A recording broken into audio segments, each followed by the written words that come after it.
昨天收了47尾，我这边又注资了2400万，你的1200万我帮你垫上了。来到美国这段时间，两人朝夕相处，于伐科对林浩的感官又好了不少。作为一个年少多金的男人，林浩几乎没有不良的嗜好。身在大西洋城这样的销金窟，这家伙居然连一次赌厅都没有进过。还有一个电话，想叫几个妹子就能叫几个。一个血气方刚的男人，居然能做到洁身自好，这一点更不易。再加上林浩那逆天的运气，所以他觉得林浩的成功是必然的。阿珂，谢谢。咋谢？要不晚上安排一下？话说你不会有问题吧？说着，于伐科还一脸贱相的瞟了一眼林浩的腰下部。滚吧，一身毛再加上那位，你受得了啊？我正常的呢，当然有需求，不过一想到万一一次放纵再惹上了病，就啥心情都没了。我警告你，也少玩一点吧。你诽谤我，我也没玩好吧？林浩鄙夷的看了他一眼，眼神中充满了不信任。要不晚上你过去，咱俩一起睡？死一边去，没那个爱好。说正经的，咱一码归一码。回去我会写一张借条，会以天晴的股份做抵押，利息就按1分吧。还有我明天就打算离开了，你要有事这边忙完就先回去。于伐科点头，叹了口气，说是我出来办事，你顺道陪我来玩的，结果搞得你比我还忙。叫小曾直接帮我订明天的机票。对了，到史蒂文斯安克雷奇国际机场的，可千万别买错了。孙贼，我是你朋友，不是你助理。林浩也不还嘴，但他还手，双手直接掐住了于伐科的双肩，稍一用力就把他给举了起来。疼疼疼，松手，我这就打电话。等到林浩松手，他一边痛苦地揉着肩头，一边摇头苦叹，交友不慎啊。掏出手机正想打电话，结果下一刻手机突然响了，吓了他一跳，看了眼来电然后接通。拉达尔，我的朋友今天什么时候到？问了一句后，于伐科就没了声音。林浩好奇扭头看时，发现他还听着电话，不过面上的笑容没了，变得越来越难看。怎么了？于伐科一边装了手机一边道：阿浩，明天你应该走不了了，那帮孙贼出招了。什么招？海洋渔业协会的人来了，还有他们打算起诉我们扰乱市场。拉达尔那边也接到了数个电话，游说他的人很多。林浩倒并不是很意外，他们采用这样的价格战，说到底砸了不少人的饭碗。而且他和于伐科又不是本土人，对方要是无动于衷看着他们做大，那倒奇怪了。拉达尔怎么说？他没有明确态度，只说今晚会过来，到时再协商。林浩眉头微微一挑，看来这老小子动摇了呀。放心吧，最坏的结果就是稍稍议价，把我们的股权卖了，不会亏本的，就是有点不甘心，也别太当回事，等拉达尔晚上过来再说。于伐科回了自己房间，林浩则歪在床上闭目沉思起来。拉达尔会动摇，这很正常，这帮人为了让他们分崩离析，肯定是要拉拢拉达尔的，许诺让拉达尔入局是必然的。那到时这小老头跟谁合作不是合作，完全没必要因为2个外人得罪这帮人。至于吉恩和老吴，到时大不了谈好后给2人一些补偿。虽然他能想得明白，但也如于伐科所说，太他娘的不甘心了。拉达尔已经到了，拉达尔的面上倒是没看到丝毫不好的神情，见他进来微笑着起身。抱歉林，这几天太忙，本该亲自带着你们游览一番的。你已经安排得很好，我应该说声谢谢才对。原本是晚饭点，但此刻3人谁也没提就餐的事。等到林浩落座，小曾呢？在他房间里，应该要把他叫过来。叫过来吧，没个翻译太不方便，每句话要你转述，那咱俩谈判的力度会打对折的。于伐科点头，对着拉达尔说了句稍等，然后掏出手机拨了个电话。小曾敲门进来，于伐科指了指林浩的身后，示意他搬个凳子坐那。拉达尔，我想我们之间不会有隔阂的。于伐科的语气相较之前变得正式了不少，大概表达的意思就是你别糊弄我，有事直说就行了。通过小曾的翻译，物以类聚，人以群分，于伐科的处事风格他很欣赏，或者说若是他自己也会如此来办。于林，这是我考虑的不周，现在来看很麻烦。林浩和于伐科对望一眼，心中皆是一阵的暗骂。说到底2人这次算是被这个老外暗算了一把，或者说给对方当成了筹码利用了一回。直说。于伐科抬手示意了一下。目前来看有3个解决方案，一是我们不管不问，由着他们施压，但最终我们极有可能血本无归。第2条路，我们现在主动退出，关闭现在的收购站，至少损失会小一些。第3条路，我们把价格调整到与他们持平，至于他们要不要我们的控股权，接下来再谈。于林，希望你们明白，在美国垄断法案是很可怕的，一旦我们被定义成功，那么这个公司不仅要消失，甚至还要面临高额的罚款，或许还会对2位以后的签证申请造成极大的影响。于伐科笑了笑，拉达尔，你这是把我当成第一次来美国的人了。你要清楚，我在美国也有专门的律师团队，鱼，我们是合作伙伴，现在是未来同样是，我肯定会考虑大家的利益。林浩突然心领神会，直接问道：“乔西是你的人？”这话出口，于伐科一怔，而对面坐的拉达尔也是面露愕然。林浩不给他思考的机会，言之凿凿道：“我应该早想起来的，怪不得这一切都那么巧，怪不得乔西会在酒吧如此针对我们这两个刚来的陌生人，主动挑起双方的矛盾。而在于跟我说过有意合作一起开办渔业后，在我们考虑的间隙，你又让乔西指令3家刻意压我们的价。你知道这点钱对我们不算什么，但肯定会让我们感到恶心和愤怒，继而同意和你合股。不得不说，拉达尔先生为了拉我们两人下水，你可是用心良苦啊。”他也是后知后觉，刚刚猛地反应了过来。而乔西可是有海上要他命的想法，所以此时必须要挑明，看一下拉达尔怎么说。拉达尔那张惊愕的面容也显现了出来，他并不知道林浩也只是刚刚突然想到，还以为对方早就明白了自己的布局。长叹一声，东方人真的太精明了。林，我希望你明白，海上的事并非我的安排，而是乔西私自的行为。拉达尔没有否认他和乔西有关系，这句话透露了2点信息：一是他只是想利用林浩他们，而没有要对方命的打算；另一层，他和乔西不是上下级关系，最多也只能说是相互利用。我知道，我也愿意相信你。林浩干脆的回复让拉达尔缓缓松了口气。虽然他利用了于伐科，但现阶段他也不想和对方彻底翻脸。鱼，我们是朋友，为了表达我的真诚，我之前说的3种选择，我建议你们还是选择第2条路。至于溢价多少，我想我会让大家都满意的。不，我想选择第4条路。林浩毫不客气地说道。拉达尔的目光则盯在于伐科的面上，此刻他的心中火大着呢。刚刚林浩猜出这老东西与乔西有关系，他就有掀桌子的冲动了。妈的，不就是钱吗？老子砸个2-3个1美刀不计成本，也不让你这个老家伙好过。打官司，打呗。不过他正打算开口时，被林浩瞟过来的眼神制止了。这会见拉达尔等着自己表态，他语气微冷道：“我朋友的态度就是我的态度。”拉达尔眉头微皱，只得又将目光看向林浩。林，我想听听你的第4条路是什么？拉达尔现在有些被动，出于对于伐科的忌惮，因为于家与整个美国唐人街的关系极好，而唐人街除了能影响到他的生意，更关键的是那里还有很多的亡命徒，所以他不得不慎重毕竟，只有千日做贼，没有一直防贼的。自己的保镖说不得也有打盹的时候。林浩再度点了一支香烟，抽了好几口来压制心中的怒火。拉达尔，你认为我和鱼为什么会考虑到渔业？当然是为了利益。好，那么你认为这里面的利益有多大？拉达尔沉默了，他不明白林浩这是什么意思，难道要自己来做到算术题？不等他的回复，林浩自己再度开口：拉达尔，你认为我和鱼看中的是日本市场吗？不，那太小了。林浩面上带着自信的笑容。我们的想法很简单，那就是整个东亚的市场，包括我的祖国。拉达尔突然笑了。林，每个人的心中家乡都是美好的，但我不得不说，龙国的市场还是太小了，还比不上台。台是龙国领土不可分割的一部分。拉达尔，如果这个你存疑的话，我们的聊天到此为止，我们所有的合作也到此为止。于伐科突然起身，义正言辞地说道。林浩笑了笑，向他竖了个大拇指：“兄弟，霸气。”好吧，我们是商人，政治上的事就不说了，我只是阐明一个事实，就算包括湾湾，整个龙国市场也不到日本的1/5吧。林浩喝了口水润润嗓子，脑中回忆着曾经看过的一个。你想着还和拉达尔合作？于伐科叹了口气道，他心中是有愧疚的，因为这事是他怂恿林浩参与的，没想到现在是这么个局面。没有个地头蛇是不可能的，看情况吧。要是真把咱逼得无路可走，发了狠咱就去欧洲收购金枪鱼后大批量的冲击市场，那几个大国可能保护较严重，但欧洲毗邻大西洋的小国多着呢。见他说的豪气，于伐科也一脸的自信道：“放心吧，就算这次吃了亏，以后我也会帮咱找补回来。说到底，这是资本的世界，大家要遵循资本的规则。”想想明天肯定是走不成了，林浩又开始郁闷了。说好最迟10天就回去，来这里都已经半个月了，再去阿拉斯加一耽误，说不得20天朝上了。倒不是担心家里的产业，主要还是想家呀。异国他乡，吃不好，睡不好，连个电视都看不懂，再没赚到钱，自己到底是图什么呀？晚上喝酒，可惜这个酒店不能开火。于伐科笑了笑，竖起一根手指：“阿浩啊，有钱能办成很多事的，明天吧，就在我屋里，保证让你吃到正宗的家乡菜。”你说的这件事我办拆了，就当是兄弟给你赔罪。说这个就没意思了，不过明天中午饭你来准备，这事就这么说定了。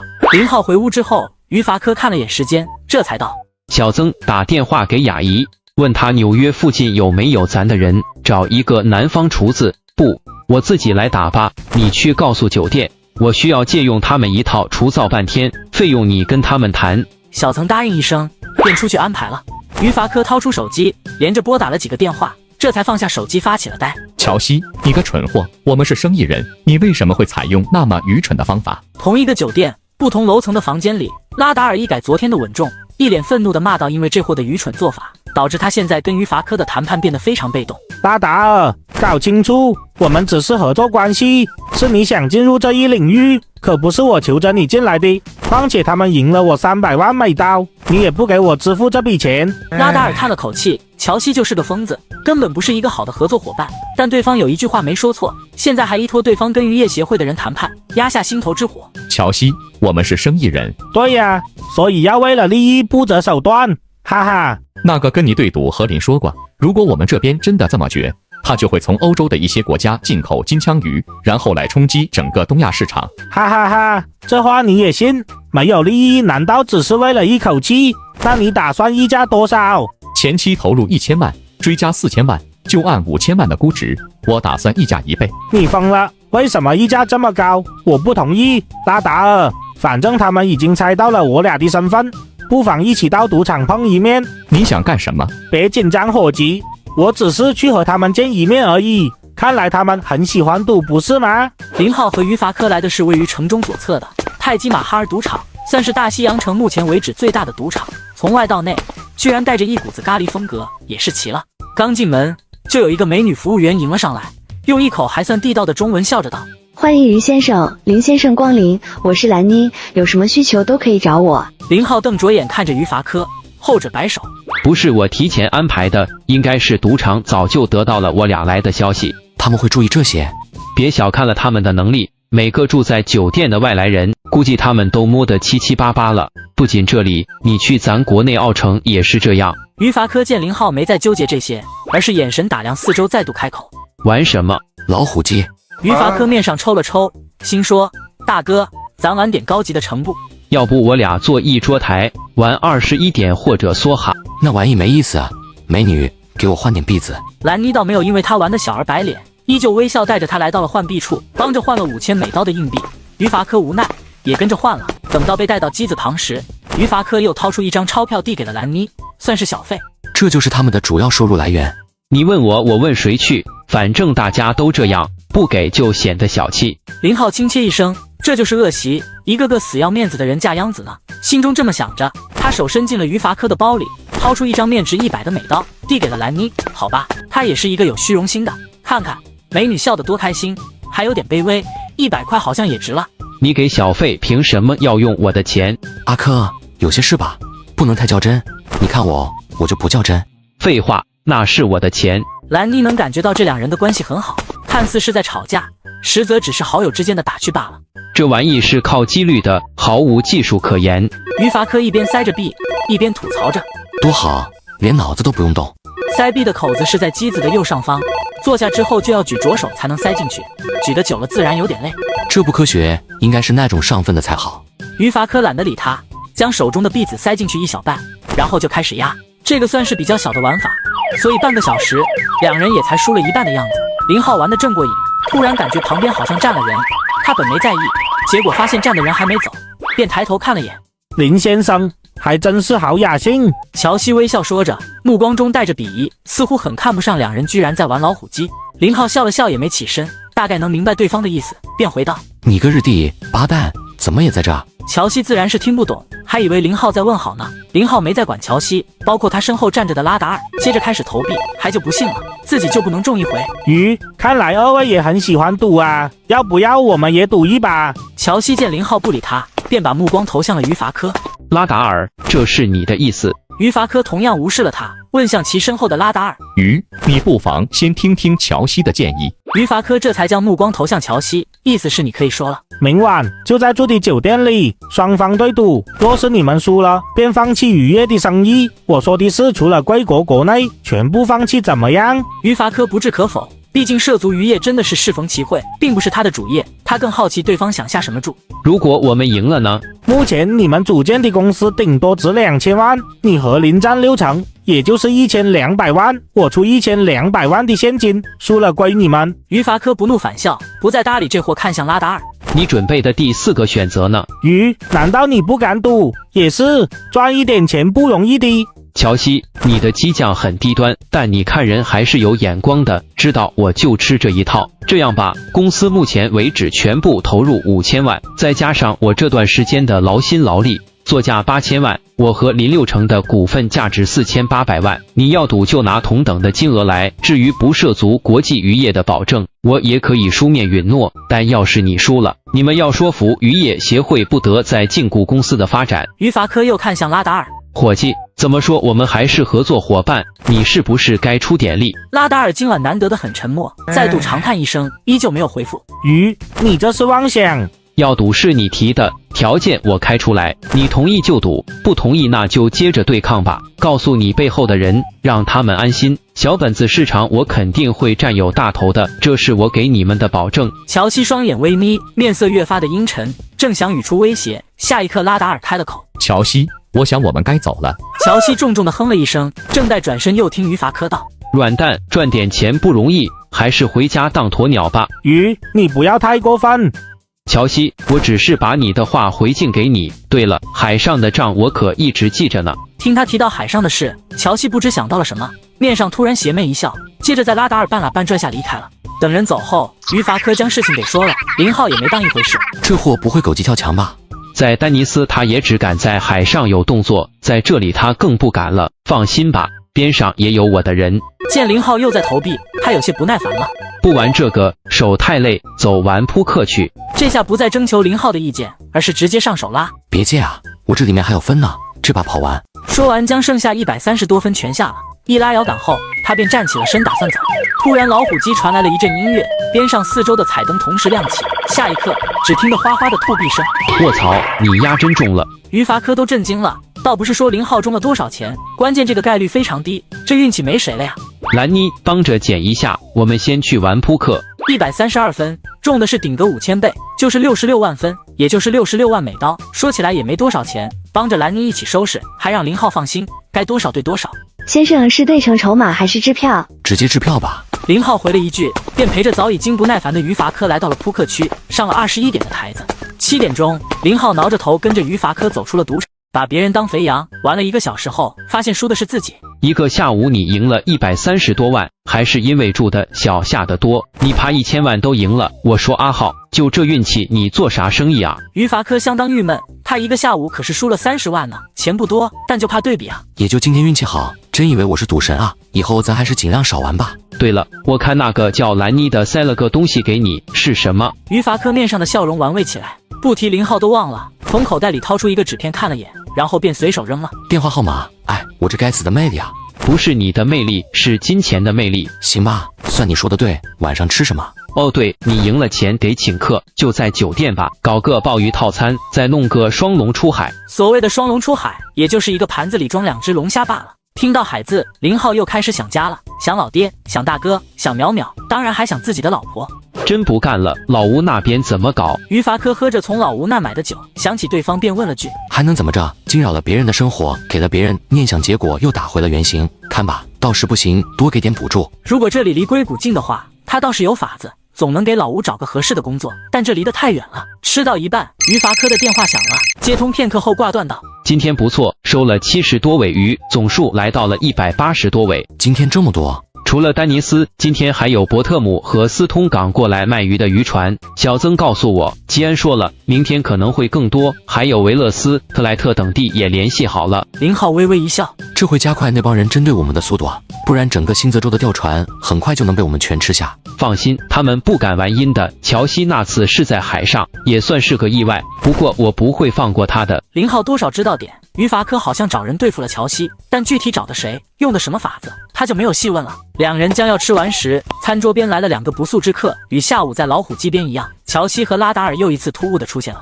鱼，敢玩吗？站了一会，发现于林2人谁也没有主动开口，也没让2人做的意思。乔西有些受不了的道：如果你同意下午我提的玩法，我自然没问题。好，没问题，但我有个条件，那就是玩局开始之前，你们必须要停止收鱼。于伐科一怔，转瞬间也明白，今天业务量的扩大让他们感受到了巨大的压力。毕竟这才几天，就拓展了几个小镇。为什么？鱼，你们这是在破坏规则。什么规则？我让利给渔民还有错了？还有，你们说我垄断，我看是你们想玩垄断，你们不是要诉讼吗？我欢迎。对了，我会委托福特达姆斯特林律师事务所，昨天已经和他们见了一面。乔西面上阵清正白，这个所不仅是本地最好的，也算是漂亮国最好的律师事务所了。如果他们帮着于伐科申辩，但就算有结果保证己方胜诉，那估计也是几年后的事了。乔西，其实你们也可以将收购价格提上来，这个价又不是没钱赚是吧？于伐科的提议让乔西重重地哼了一声，许久他像是下了决心。好，那就对完。乔西走了之后，于伐科把刚刚所谈的事给林浩说了。我私自决定打算完，你要是不同意，我溢价50%把你的股份收了。不是，我不明白乔西为什么要玩。林浩是真的好奇，因为只要是赌完，那就有输的可能性，这一点乔西肯定会考虑。如果不玩，或许会有更稳妥的办法。于伐科笑了笑。阿浩，我说过了，我之所以能在漂亮国发展，并不只是因为家里有点钱，所以他们有的手段是使不出来的。而打官司是最愚蠢的办法，因为时效性的原因，而且他们是无法申请让我们歇业的。如果说之前，拉达尔可能还会考虑从情谊方面入手，给予我们可观的溢价，请求我俩的退出，但我们猜出了他和乔西的关系，而乔西有海上的那件事，双方的矛盾不可调和，或者说情谊已经被冲散了。对于他们来说，对完是最快速、成本最低的方法了。这个说服力不算强，除非于伐科非常有势力，但他还真不知道对方的底气到底在哪，也不好开口细问。无所谓，那就玩吧。刚刚于伐科问及，他还没表态呢。阿浩，你放心，如果真的输了，那1200万就不用还了，算我的。林浩翻了个白眼，咋的？赢了不带我分啊？你这话就过分了，别扯淡，一码归一码。对了，你打算找谁和他们玩？你啊，哥，我相信你，你运气好，我看好你。林浩还真差点惊出了鹅叫，立马拒绝道：不行，你今天下午也看到了，我就是个棒槌，好多规则都不懂的。下午我看到了，你的运气确实逆天。于伐科笑着说道。林浩摆手，反正让他上场是不行的。阿浩，你要这么想，乔西之所以要玩，肯定认为他们的赢面更大，说不准已经联系好了高手，而我们如果找人和他们玩，不说肯定输，赢面反正不大，索性就你上和他们玩运气，你也别有心理负担，输就输了呗，赶明儿咱再杀回来。林浩依旧是拒绝。于伐科心思一转道：哎，你不上，那就我上。林浩面上抽了抽，想想这货下午在玩场的臭手，妥妥一个送财童子。加一个约束性条款，就是不准外放消息，特别是你，不准跟大鱼说我在这边玩博的事。于伐科笑着满口答应，只要你丫愿意上台，让自己现在帮你洗脚都行。玩什么？明天下午定，放心吧，这方面会有专门的人和他们谈。又聊了几句，林浩回到房间，心中并没有太大的负担。正如于伐科所说，那1200万算他的，真要是输了，以后想办法帮于伐科赚上来就是。自己这个位面之子虽说混得不咋的，不识类的像狗，但赚钱这方面还是能回忆出1-2个点子的。没有负担，反而有些兴奋。他是不喜欢玩，但他喜欢钱啊。一直到半夜，他都没有睡着，索性起床给家里打电话。老爹已经开骂了，说好的10天，这都半个多月了。从老爹的口中得知了2件事，一是船厂那边通知新船可以下水了，等着他回去把船迎回家。一是船厂那边通知新船可以下水了，第二件事，大哥他们首次出海已经回来了，这一趟收获了70多万的海货。哦，对了，养殖场的小鸡可以吃了，说口感相当好，还说饭店的需求量很大，一天能卖出去200多只，甚至有人还要直接买活鸡蛋。我跟老会计核算了一下成本，一只鸡摊到了近30块，也就2斤多点，10多块1斤的成本确实有些高。我们批给饭店是1斤26块，这一批果林鸡全卖了，能赚10多万吧。岛上的鸡还没急着卖。爹，要是有人买活鸡的话，价格就定在40块1斤吧，千万别卖太低。还有，暂时不接受贩子批发。为什么？我们是走高端路线的，肯定要建立自己的销售渠道。这事你别急，我回去和你商量。那还不快点滚回来！我可警告你，在外边别乱来，要是敢对不起阿雪，看我不把你腿敲断。林浩再三保证。挂了电话后，他又打给了陈雪，结果这丫头那边好像很忙。丫头，想我没？喂，阿浩啊，我现在好忙，饭店生意太好了，我晚上给你电话。说罢，居然把电话给挂了。听着手机里传来的嘟嘟声，林浩轻哼了一声：3天不打上房揭瓦，看我回去怎么教训你。这下睡得安稳了，一觉就到了早上8点多。